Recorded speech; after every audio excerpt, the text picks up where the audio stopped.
Hi and welcome to this episode. Having stayed 2 nights packed in at the caravan park in Mitchell, we headed west to Morven to a place with a stunning water view.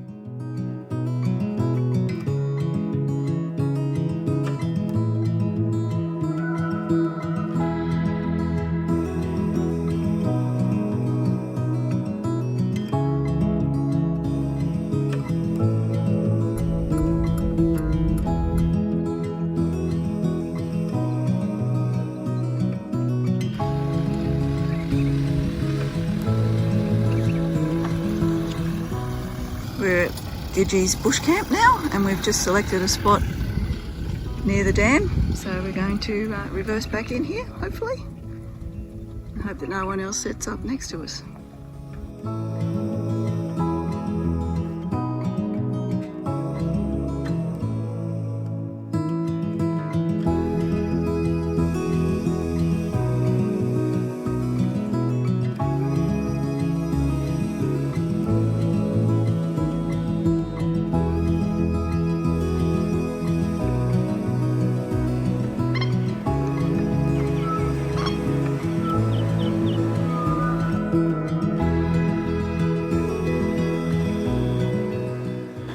This is the view from our caravan step. One body of water to the right, and we slowly pan around. It is actually joined. And then there's another part of the dam on the left here.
In this area here they have what's called water sites, which are actually unpowered sites but with water, so you do pay a little bit extra.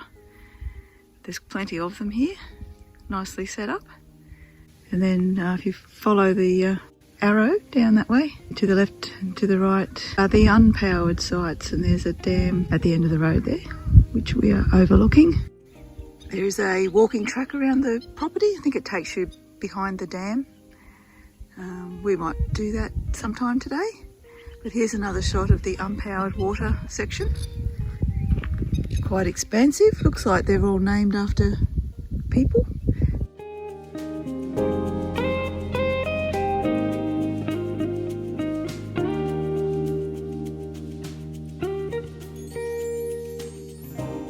There's our van down there in the background. There's all sorts of quirky objects and sculptures adorning this place, and here's an example. This old truck here is wearing a metal barbed wire hat. Very quirky.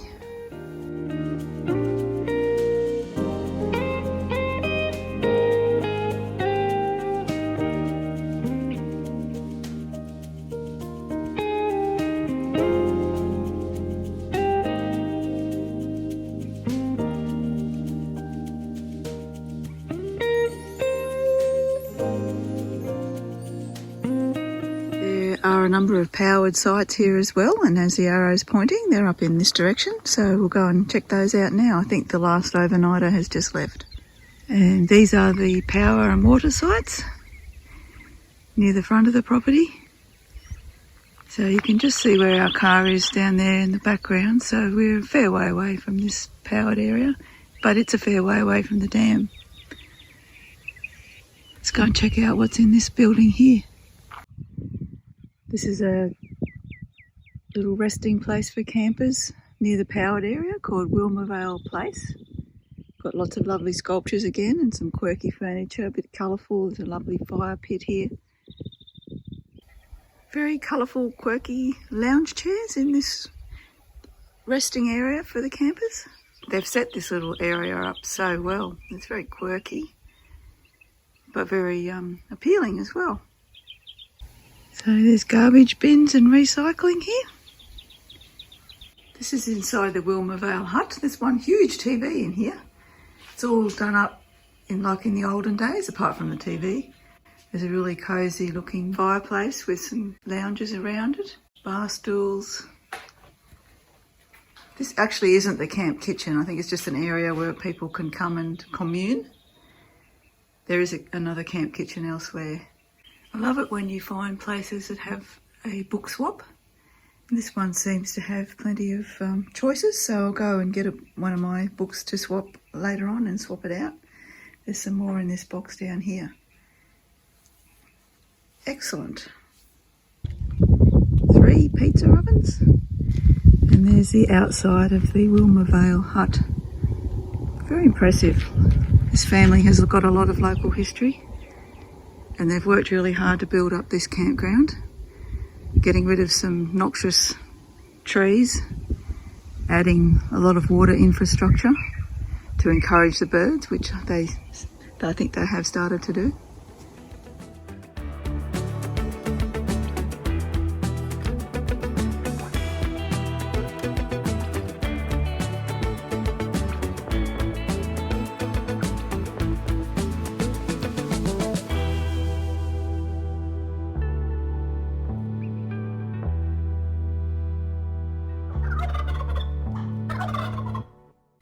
There's a couple of showers and toilets there. If you wanted to use the shower, it's $1 for 3 minutes, I think it is.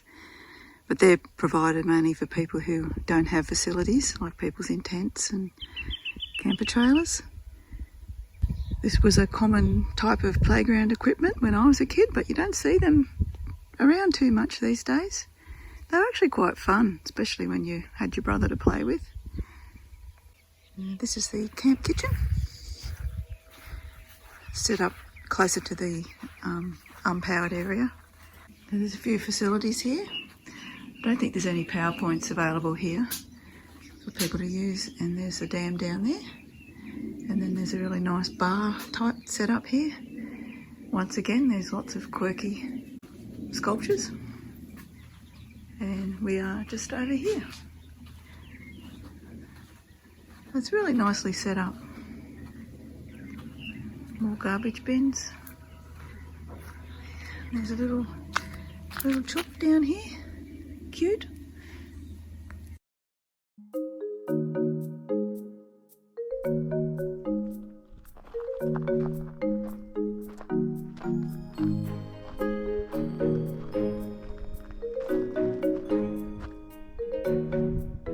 We're in Tregole National Park.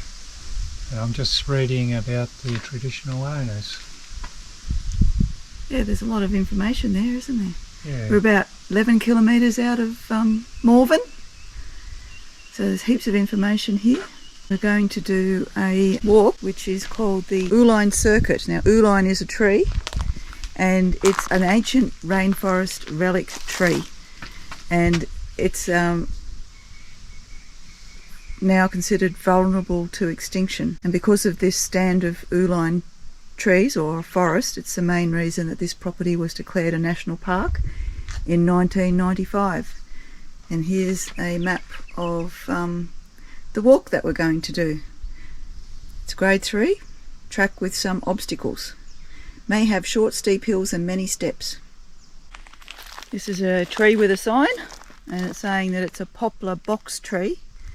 So I've got no idea what an Uline tree is, so hopefully there'll be some labelled when we're on the walk so we find out actually what it is. Ready?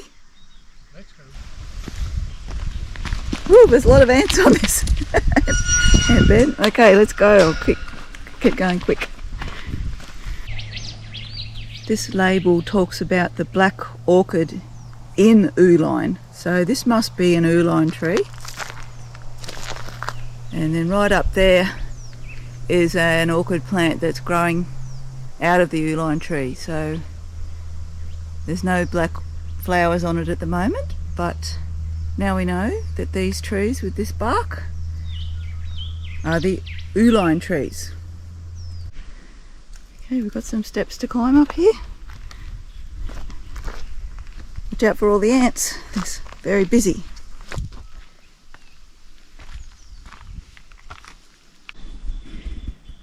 So in this little area here, it's a stand of Uline trees, a lot of Uline trees apparently. They're quite thin trunks and high trees. A threatened extinct species. It's a beautiful specimen of a bottle tree. They've even got a picnic table here so you can sit and enjoy the bottle tree and the forest of Uline trees.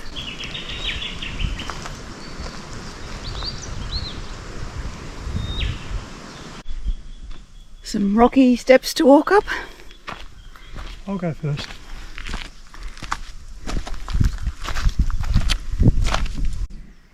We've seen a lot of this plant on this walk so far, and we've come to a sign that actually tells us what they are. They're called silvertails. Quite a nice flower, they're very fluffy.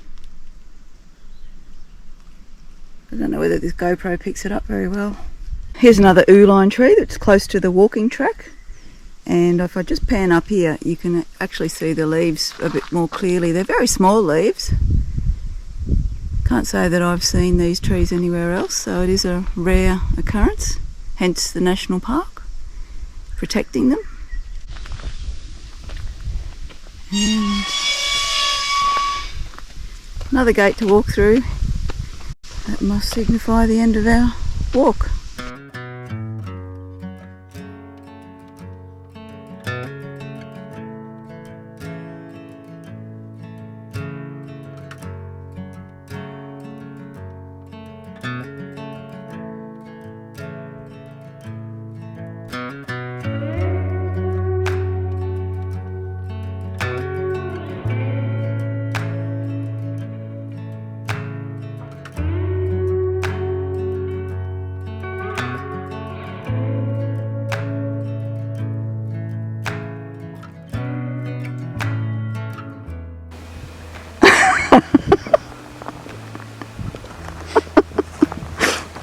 Oh, that looks so relaxing. You think it's relaxing?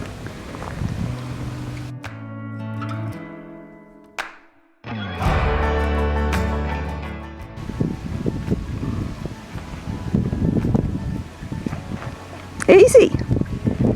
Did a lot easier than me.